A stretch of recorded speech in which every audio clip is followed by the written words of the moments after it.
won election and said that, in fact, he knocked every door. He went to every hamlet, every village and spoke to the people. So half of his campaign had already been executed.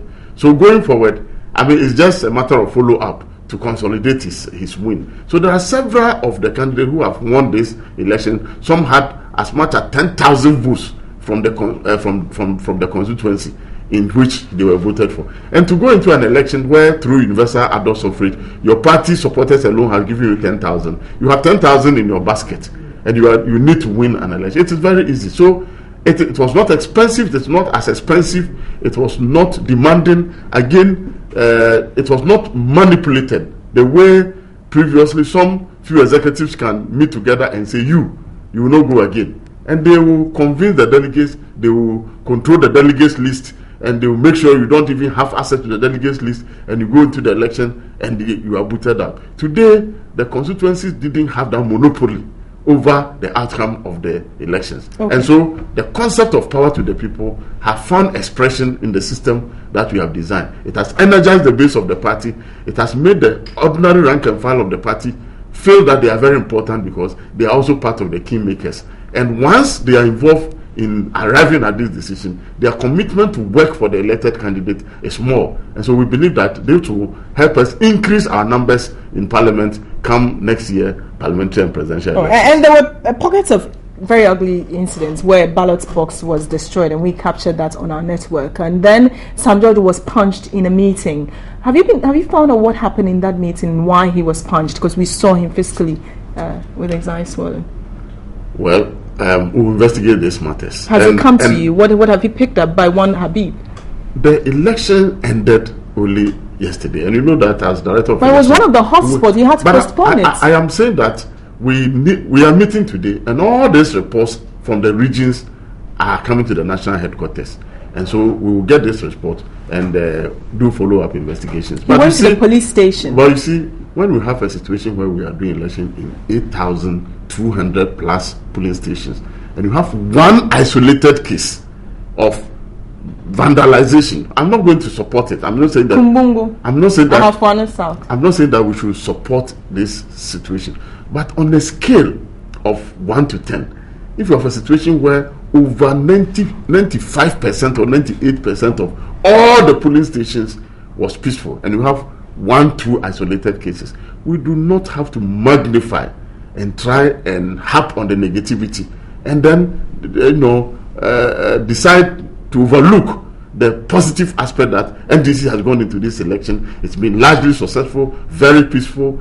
Turnout has been very high. But voters were can you blame them when we are going into 2016 elections and there could be possible scenes like this, not just within the NDC, but you can have that, in the NDC come up against the NDC, will come up against the NPP, will come up against the CPP, and you meet agents at the polling station. So what if they also decide, okay, we're not happy with what's happening, so let's destroy ballot boxes? They must be speaking about. No, that is not acceptable. And I'm saying that under electoral laws, if we destroy election materials, the law has to deal with you. That is why we give the responsibility of law and order and security on election day to the Ghana Police. The Ghana Police deployed in all the polling centers. They also had mobile teams and others going around. And so if there is any infraction of the law enforcement agencies were put there, and we expect them to allow the law to take its rightful course.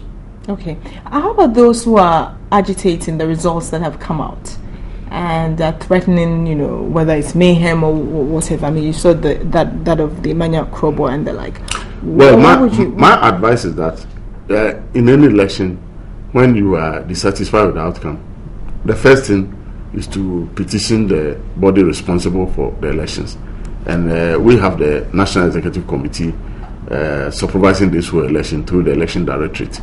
And so if you are dissatisfied with some happenings, quickly let us forward your petition. We'll go into it. We will also have report from the electoral officers, because this election was conducted under the auspices of the National Electoral Commission, which has the legal mandate to do so. And we believe that they discharge themselves very efficiently and effectively. And so we will have report from them, the district district directors of Electoral Commission, and then the returning officers who were appointed by the Electoral Commission are all supposed to also provide reports on the outcome of the election. So we will also go to the EC and also receive their reports from the constituencies, and then back it up with whatever evidence that those who are petitioning will bring. We'll look at the evidence on the surface. But currently, have you received any petition from either a candidate and aspiring candidates that failed? Yesterday, I spoke with 2 people who said that they were bringing petitions. But you realize that, well, for obvious reasons, I will wait until the petitions are brought.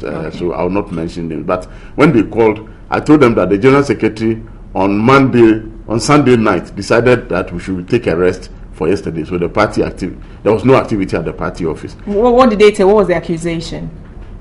Well, they said that there were certain happenings which they are not happy about, and they are protesting about. One of them, for instance, was saying that the results that was declared at the polling center and that which was collation center, and those are the polling center.